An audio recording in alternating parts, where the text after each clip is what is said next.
criminal offensive side eye. Tapi bohong.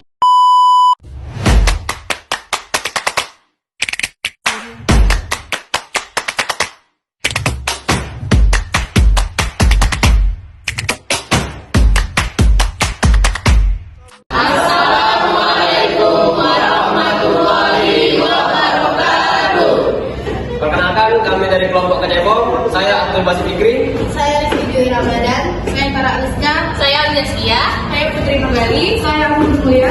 Saya Muhammad Farid Brawansyah. Saya Ibrahim. Saya Muhammad Masjidi. Saya Kamal Ardana. Saya Mandika. Saya Habibi. Kecepom.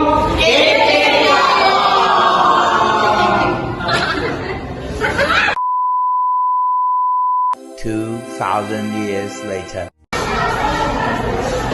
Struktur karya ilmiah. Ya, apakah kalian tahu struktur karya ilmiah?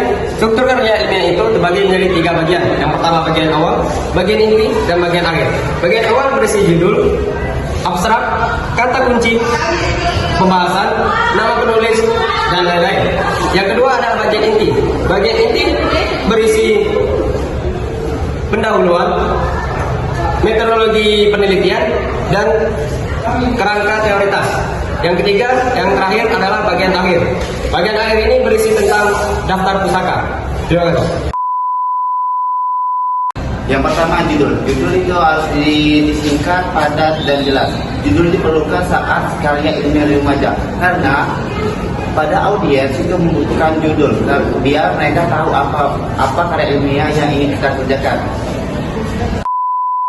Dua, abstrak. Abstrak adalah ringkasan singkat, padat, dan mudah dipahami oleh pembaca. Biasanya, abstrak memuat 250 hingga 400 kata atau kurang.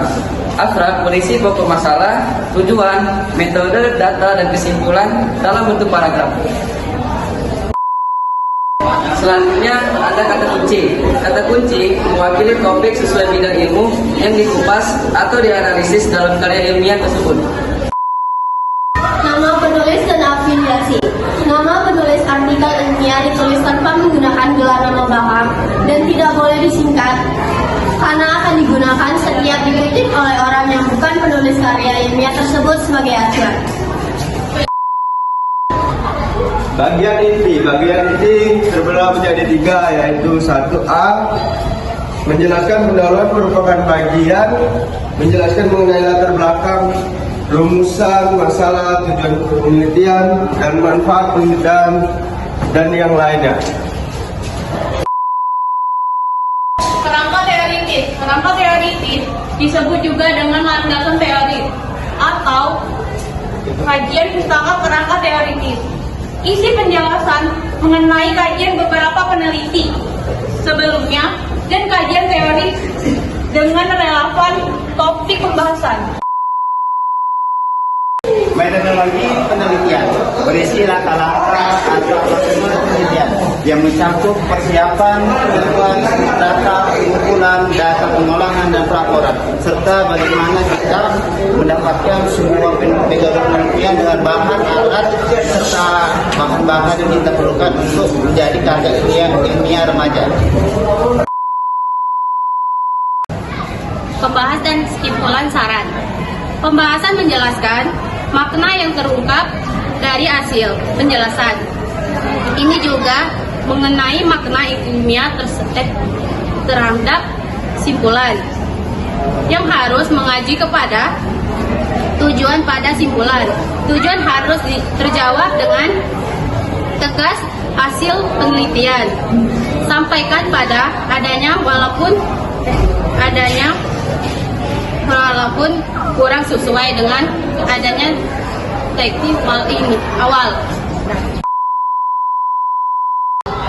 Bagian akhir. A. Daftar pustaka berupa deretan referensi maupun sumber pustaka yang dibacakan UMR-nya, baik berupa buku, artikel, jurnal maupun yang berasal dari internet, ditulis berurutan secara alfabetis.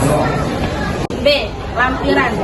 Lampiran biasanya berupa data bertambahan atau datang ke negeri tidak dimasukkan.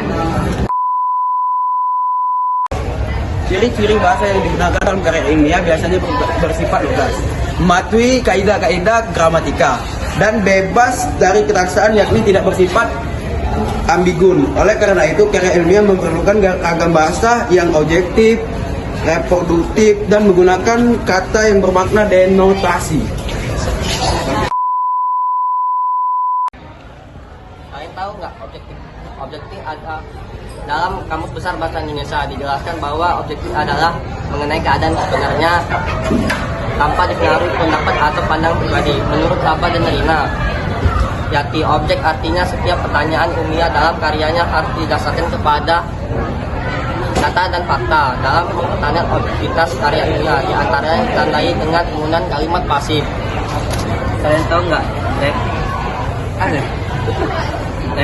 produktif. Pengertian informasi yang dibacakan, pembaca harus benar-benar sama dengan pengertian yang disampaikan oleh penulis.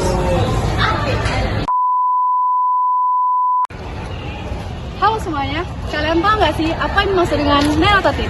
Denotatif adalah sebuah makna yang sesuai dengan konsep awalnya tanpa penambahan makna sedikit pun.